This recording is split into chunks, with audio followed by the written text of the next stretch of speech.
На свадьбе свекровь во время тоста заявила: «Коттедж оформим только на сына, чтобы эта нищебродка ничего не получила». В зале повисла тишина. Тогда отец невесты, простой железнодорожник, встал и сказал: «А теперь мое слово». И то, что произошло дальше, всех поразило. Дорогие зрители, прежде чем мы продолжим, напишите в комментариях, где вы находитесь. Нам правда интересно узнать, из какого вы города. Приятного просмотра! В банкетном зале ресторана «Лазурный берег» царила атмосфера праздника. Белоснежные скатерти, мерцание стеклянных люстр, тихая классическая музыка. Все говорило о торжестве. Сегодня Мила и Данил соединяли свои судьбы, и, казалось, ничто не могло омрачить этот день. Гости прибывали, поздравляли молодоженов, дарили букеты и подарки. Мила в утонченном платье из салона чувствовала себя немного неловко под пристальными взглядами. Наряд был из проката, но она мечтала о нем с детства, и Данил сделал все, чтобы ее мечта сбылась. Данил выглядел спокойно и уверенно в дорогом костюме, выбранном его матерью, Еленой Николаевной. Высокая, ухоженная женщина с холодным выражением лица, Елена Николаевна, держалась словно королева. Для нее эта свадьба была не проявлением чувств, а отражением статуса. Мила взглянула на жениха.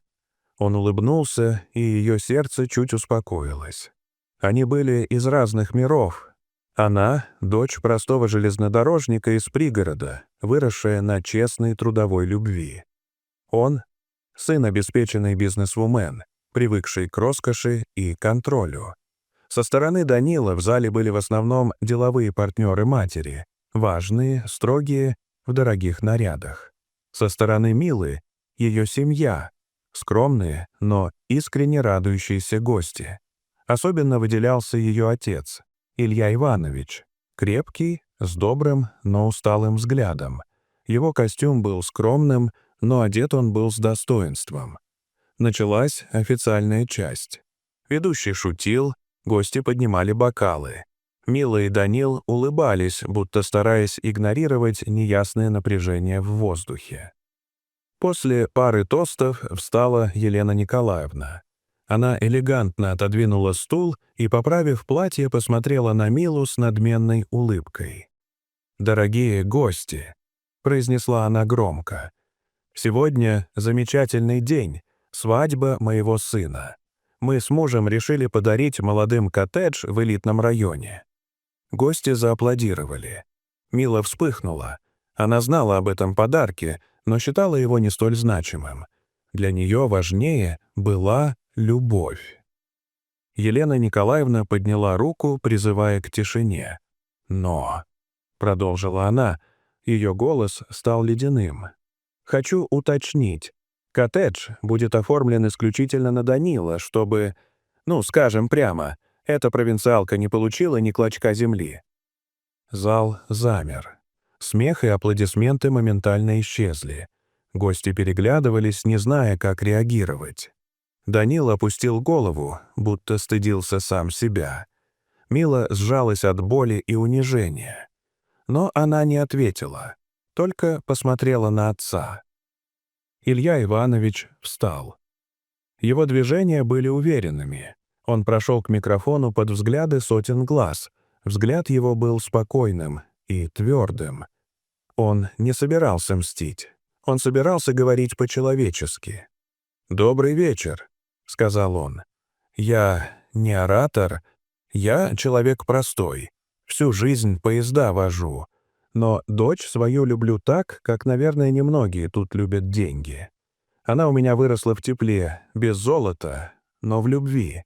Все, что мог, я ей дал. И я горжусь, какая она выросла честная, добрая, настоящая». Он перевел взгляд на Данила. «Я вижу, что ты ее любишь. Я надеюсь, что ты будешь ценить ее. Не так, как вещи, а как человека». Некоторые гости кивнули. Слова шли в сердца. «У меня нет особняка, но кое-что есть. Дом. Неказистый, сам строил. Там нет картин, но там тепло. И я дарю его Милочке и Данилу. Без условий, без пафоса. Пусть там будет их счастье. Дом оформлен на вас. Живите. Растите детей. Будьте настоящими. Закончил Илья Иванович. В зале раздались аплодисменты. Настоящие. Не дежурные, не лицемерные. Елена Николаевна сидела, сжав губы. Все ее превосходство рассыпалось в прах. Мила бросилась к отцу и обняла его. В ее глазах были слезы, но счастливые. Данил встал. Он подошел к Илье Ивановичу и пожал ему руку. «Спасибо за Милу, за дом, за честность. Я вас уважаю. Будь мужчиной, сынок», — тихо сказал Илья. «Люби ее. Не позволяй больше никому ее унижать, и она отдаст тебе последнее». Позже в танце Мила чувствовала, как в груди разгорается что-то светлое. Она посмотрела на Данила. В его взгляде не было больше растерянности, только решимость.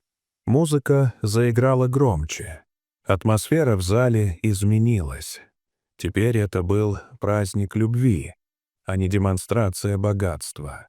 Даже холодные партнеры Елены Николаевны начали вести себя проще. Кто-то подошел к Илье Ивановичу поблагодарить за речь. А Мила думала: «Моя семья не бедная. Просто мы другие. И, может быть, в этом наша сила». Позже Данил подошел к ней и спросил: «Поехали?» «Куда?» — удивилась невеста. «Домой. К нам. В наш дом. К твоему отцу. Там, где все настоящее». Он подошел к матери со словами: «Мам, мы уезжаем. Не обижайся». Елена Николаевна посмотрела на него с удивлением и страхом. Она поняла, что потеряла контроль.